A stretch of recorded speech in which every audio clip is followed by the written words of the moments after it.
Hello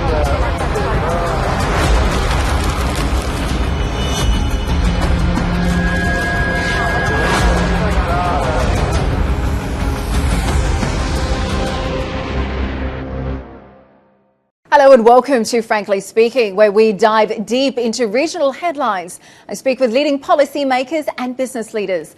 I am Katie Jensen.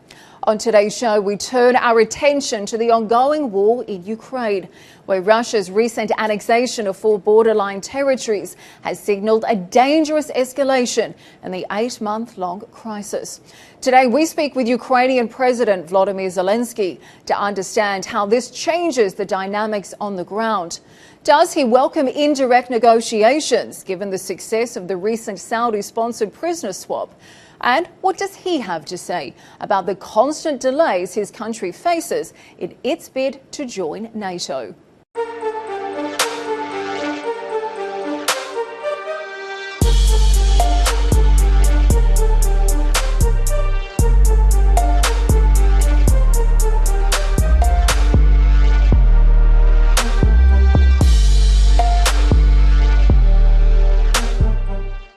President Zelinsky, thank you for joining us on Frankly Speaking. Now, Russia has just announced the annexation of 4 Ukrainian territories which it says voted to join the Russian Federation. Now, Moscow has also vowed to protect these territories. They've issued nuclear weapon threats and they've enlisted more troops. So, frankly speaking, 8 months into this conflict, can you envision a scenario where Ukraine can emerge victorious? And do you think you'll ever be able to regain these Ukrainian territories? Yeah, thank you for this question. It's, about having to do business with the state which is a terrorist, which is in blatant violation of international law and is a blatant liar. And what they declare is clearly different from what they can. They said they will occupy our territory, our nation, but in 8 months of the war, I can tell you that we won back another yet city, the city of Liman in Donetsk Oblast, exactly the one that Russia declared as fully occupied a couple of days ago. And they said they had a referendum and all the residents of Donetsk, Lugansk, Kherson and Zaporizhia Oblast, all of them voted for separating from Ukraine and joining the Russian Federation. So meanwhile, we congratulate Donetsk Oblast with this pseudo-referendum, and we continue deoccupying towns and settlements there. As regards Zaporizhia Oblast, another example of the lie,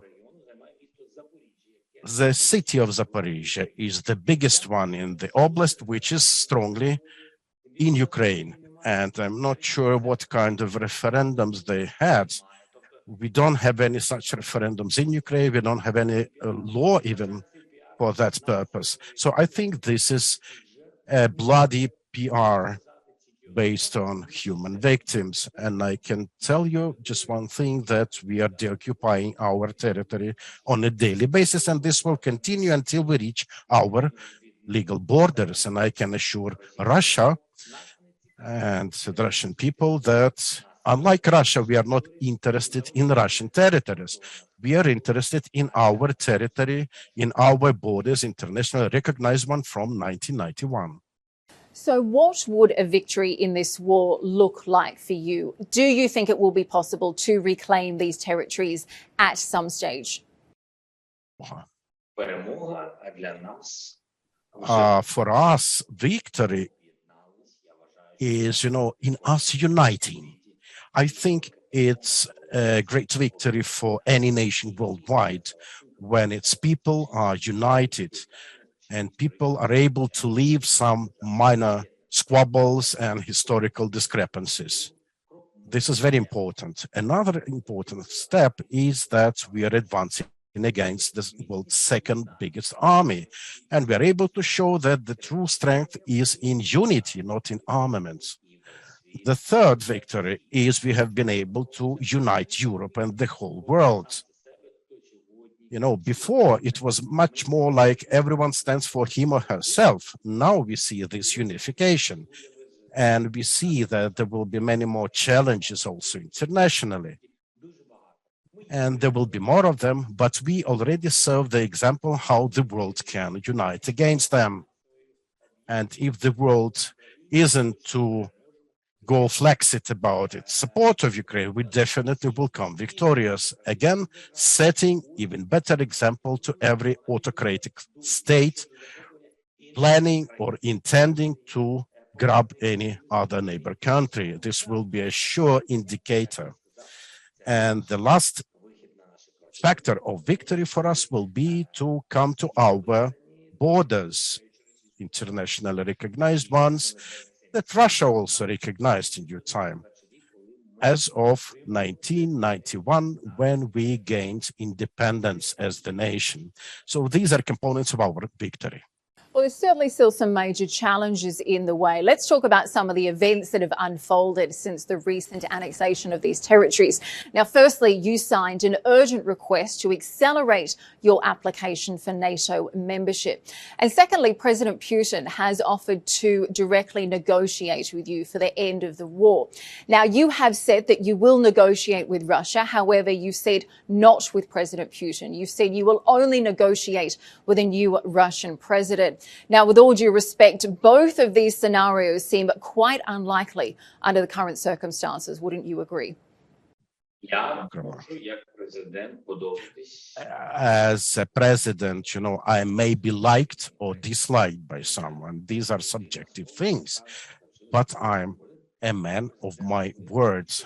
I've always stood for peace, and only because of Russia, I had to turn into a president of a country at war because of the attacks.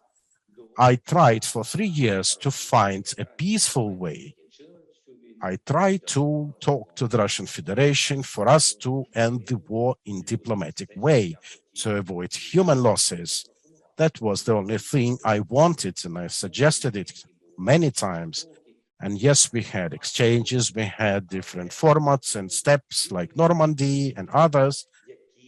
But then we got the message from the president, who simply wants to swallow our nation in one go, destroying our people. And this is the man who comes up with ultimatums. And I can tell you that I try to keep my words. So if we are attacked, we have to defend ourselves according to our constitution, my pledge to our people. We are defending our country. This is what we will do, and we will reach our borders. It's just a matter of time. I'm not sure what can we talk about with the president of Russia, who says he wants negotiations, but parallel to that, launches those sham referendums, tortures people, rapes our women. I'm not sure what we can talk about with bloody butchers and terrorists. And because of that, we warned them. You did warn them. If you want to launch these fake referendums, there will be no further talks with the president of the Russian Federation. For if the Russian president cannot respect the law, the international law, the constitution, and by the way, not just our constitution, but that of his own country, he should not be violating our territorial integrity. If this happens, am I in a position to talk to him? He is not a president. He cannot guarantee even the observance of constitution in his own country. This is just another man for me, another person, another representative of the aggressor country. And yes, this is why we said that we are ready for negotiations, but with another yet president of Russia who will be capable, authorized to keep to his word. Okay, well, those feelings about President Putin are certainly crystal clear. But let's talk a little bit about NATO, because as I mentioned earlier, you've obviously signed an urgent application to try and accelerate your membership into NATO. But given recently your closest ally in the war, the US, we've seen the American National Security Advisor, Jake Sullivan, on September 30, just days ago. He came out and said that your NATO membership should take place in a different process, under a different situation. So if the US is your closest ally in the war, if that is their position, it feels like your NATO membership is further away than ever. Wouldn't you agree? Я вважаю, що ми повинні там звертати увагу тільки на факти. I think we should pay attention just to the facts, not just to the words. We had statements from 10 allies, NATO members, with the full support of Ukraine. And I think yesterday there was a statement of Canada and other, representatives of European nations. I think it's a matter of time. Yes, there are certain complexities because when we talk about NATO membership during the wartime on the territory of Ukraine, but we speak of accelerated procedure because we see the fact of Finland, Sweden, who enjoy this accelerated procedure. I think we can have the same right. It's, yes, a matter of when the war ends, but already on this way towards the end of the war, we need security guarantees. This is what the application about. We need to see support from our partners. We do understand that for us to be a NATO member, we need to see their unanimous decision, but already on this way, they will have to show the nature of their support of Ukraine. They need to be able to guarantee our security guarantees. And they will have to show that they really want this, because again, we talk about unity and support, and we are thankful to the United States. Believe me, they will be ready when the time comes. So, President Zelinsky, when do you think you will be accepted into NATO then? If I can press you for a timeline, do you think we see this year, next year? What are you expecting?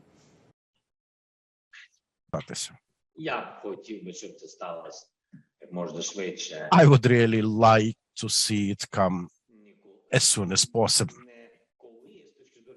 I would rather say not when in terms of time, but in terms of geography. I think it might happen when we will be standing at our borders. Now, a number of countries have offered to mediate between you and Moscow, including Saudi Arabia, Israel and Turkey. Now, before I ask you about the kingdom and its ongoing efforts, how open is Kiev to these indirect talks and peace negotiations, specifically from these countries as well as others? We are open to any proposals when it is about the results to be achieved, the result of such efforts, whether it is exchange of prisoners.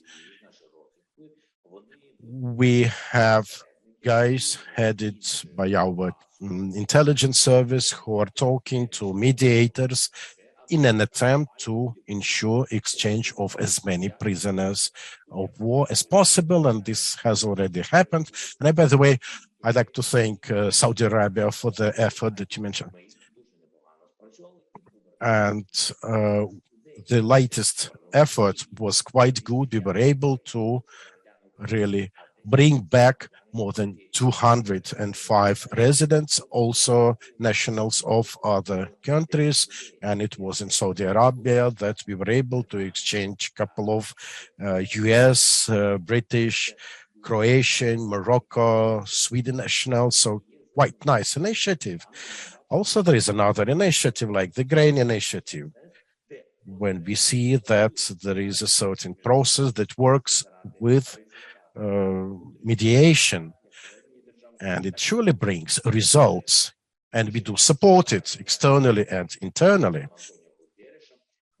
The process was chaired by UN Secretary General Antonio Guterres, and together with Turkey, we have been able to create this safety corridor for this grain initiative, just for the sake of supplying our agricultural produce to African and Asian countries. I think this is quite a positive result. So I do support every such initiative.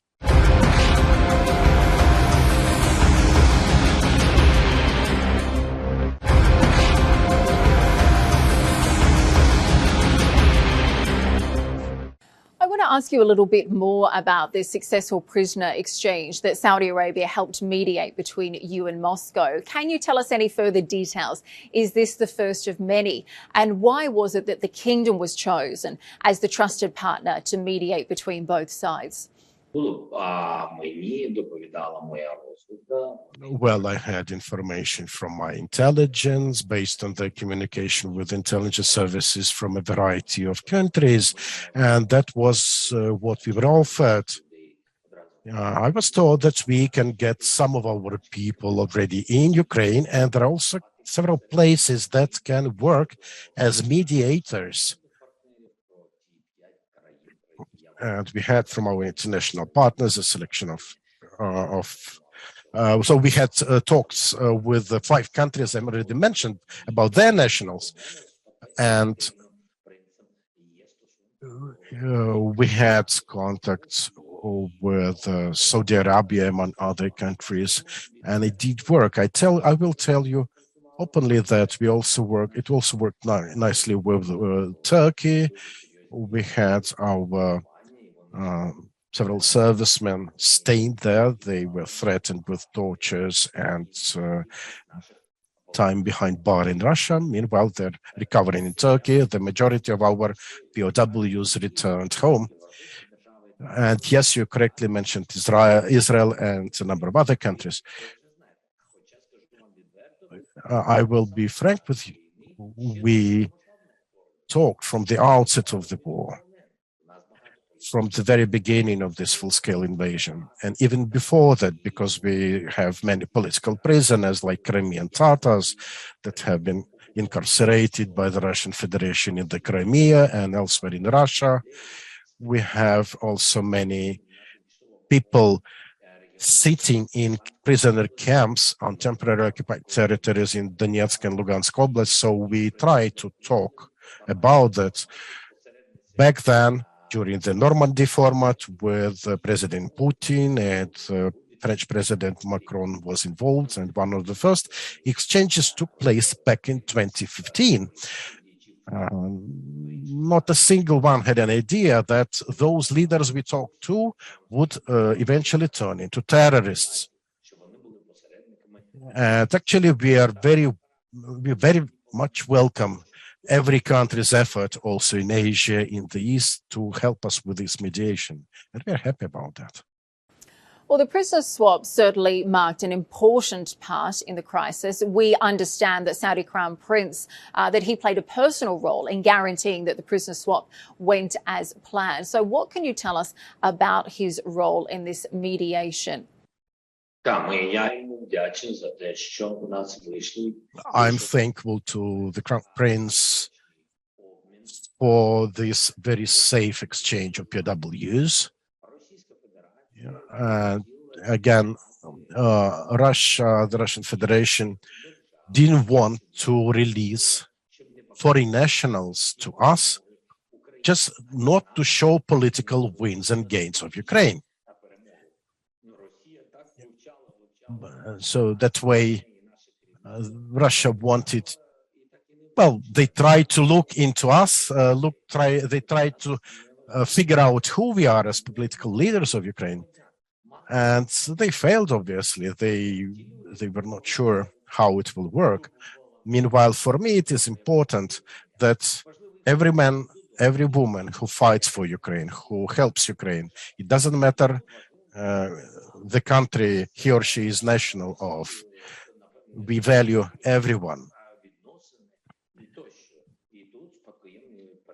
So given the ties that the Crown Prince has been having with Russia, probably it was, a good chance of success, and I'm very much thankful to him for this brilliant result. Of course, one concerning issue we've seen in the ongoing crisis is that Russia seems to have recently escalated the use of Iranian kamikaze drones in the ongoing crisis. Now, as we know, Iranian missiles and drones have also been used to specifically target civilians and oil facilities in the Kingdom of Saudi Arabia. Now, this is something that Saudi has warned against them in the past. So today, what message do you think Tehran is trying to give Ukraine? And conversely, what do you want the Iranian regime to know? Well,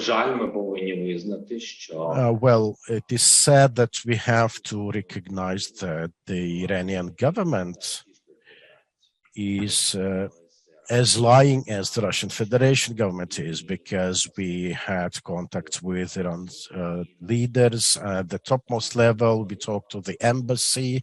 We had the ambassadors called up to the Ministry of External Affairs, and we were assured that nothing was sold to Russia. It wasn't their drones and nothing of the kind.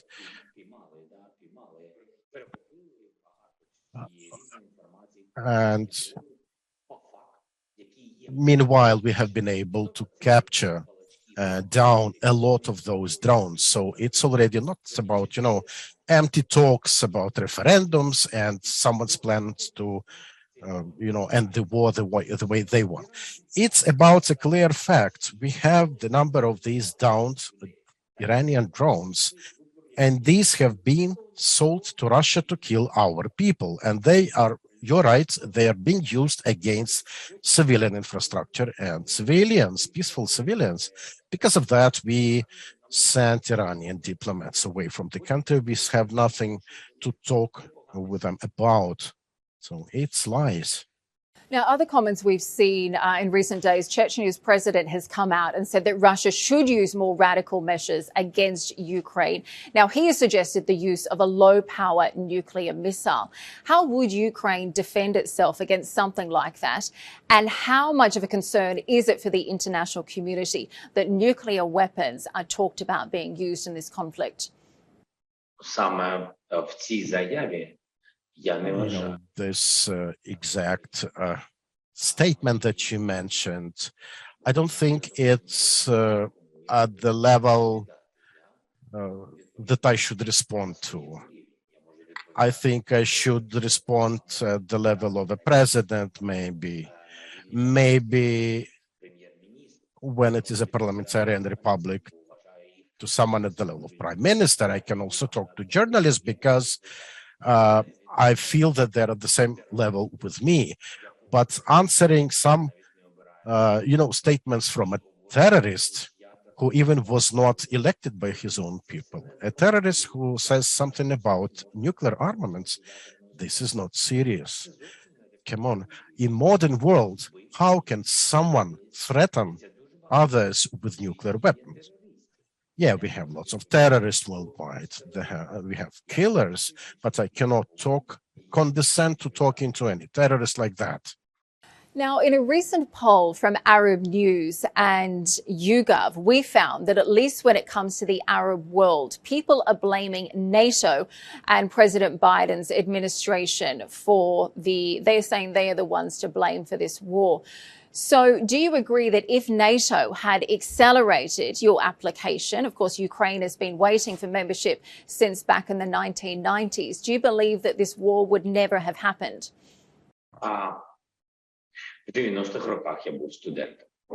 Well, I was student back in 90s. I can tell you my personal take of it. Back in 90s, there was no such big support of the alliance in Ukraine, first. Secondly, I truly think that should Ukraine be a NATO member, there wouldn't be this war. But I can tell you, when I was a student, we also were talking about that. I was studying law, and everyone seemed to understood that whenever Ukraine becomes a NATO member, Russia will launch a war. But now I think, yes, should Ukraine be a NATO member state, there wouldn't be a war. But if Ukraine would be NATO members back in 90s, I think risks would be high for this war to happen. And the last thing, I think it's just to say that we already earned our membership in NATO. And I think if Ukraine would be accepted there and in the EU, probably it would not draw that much aggression from Russia, and Ukraine would be another country. And it would serve another measure of greater security. I think Ukraine has earned this right to be a member of the EU and in the NATO as a security alliance quite some time ago. And again, We have strong support from the United States, and Biden administration and Congress are supporting and assisting us. And truly, this war was started by Russia, and Russia is the only one to blame. What else could the United West do to avoid it? Maybe they could do more, but to blame the United States, that the war is because of them, this is not just, this is not true. Only Russia is guilty of that. So even with NATO membership, you feel this war was inevitable under President Putin. Now, you had some interesting comments at Davos this year. You talked about investment opportunities in order to rebuild Ukraine. You said that countries or global companies would have the opportunity to help sponsor entire cities or sectors in Ukraine. Can you tell us more about this program, and are you in talks with any Arab governments about these investment opportunities?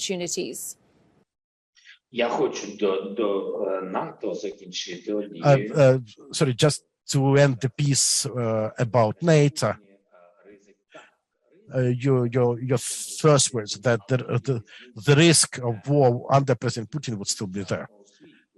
Yes, it could be, but again, back in the 90s, Russia was not as sure, as brazenly sure right after the breakdown of the USSR. It was the time when countries from republics of the USSR were gaining independence, and Russia was not that concentrated, the power was not that concentrated, and because of that, they were more democratic.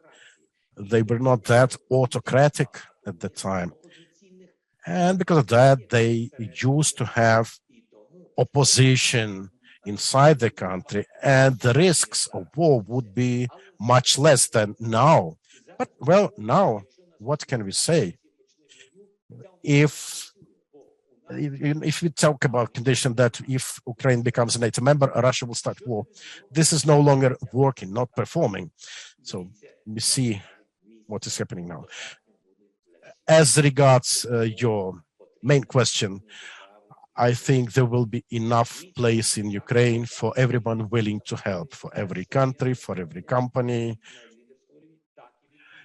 And it will be possible for every country to present their recovery efforts and contributions as the state, and there will be a possibility for private companies, for Arab countries as well, because it is about rebuilding, recovering the whole of the state, of the nation. Unfortunately, we have ruin in all the walks of life, in all the pieces of life here, be it healthcare, be it bridges, be it electric power generation, take our power plants. So lots of avenues to explore, and we would really love to see Arab businesses and Arab countries to be present and working in our country. We are ready to offer wonderful terms and conditions for businesses, fiscal and so on. And there is also one ambitious aim for every country willing to come to Ukraine with an idea of recovery. It will be, you know, coming here for good, for doing something good, not to violate our integrity, but for doing something, for making something happen, being rebuilt.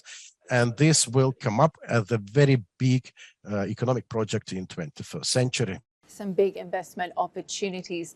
President Zelinsky, thank you very much for joining us today on Frankly Speaking. We appreciate your time. Thank you so much. It was a pleasure for me. Thank you for your support. Now, it is important to note that since the beginning of this war, Arab News has reached out numerous times to various Russian officials for comment.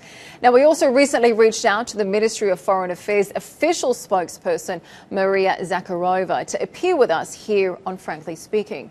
Now, sadly, all of our interview requests have so far fallen on deaf ears. However, we wish to reiterate that in our adherence to our professional duty, Ms. Zakharova's invitation to appear on this program remains open. And we look forward to having her on the show whenever she accepts.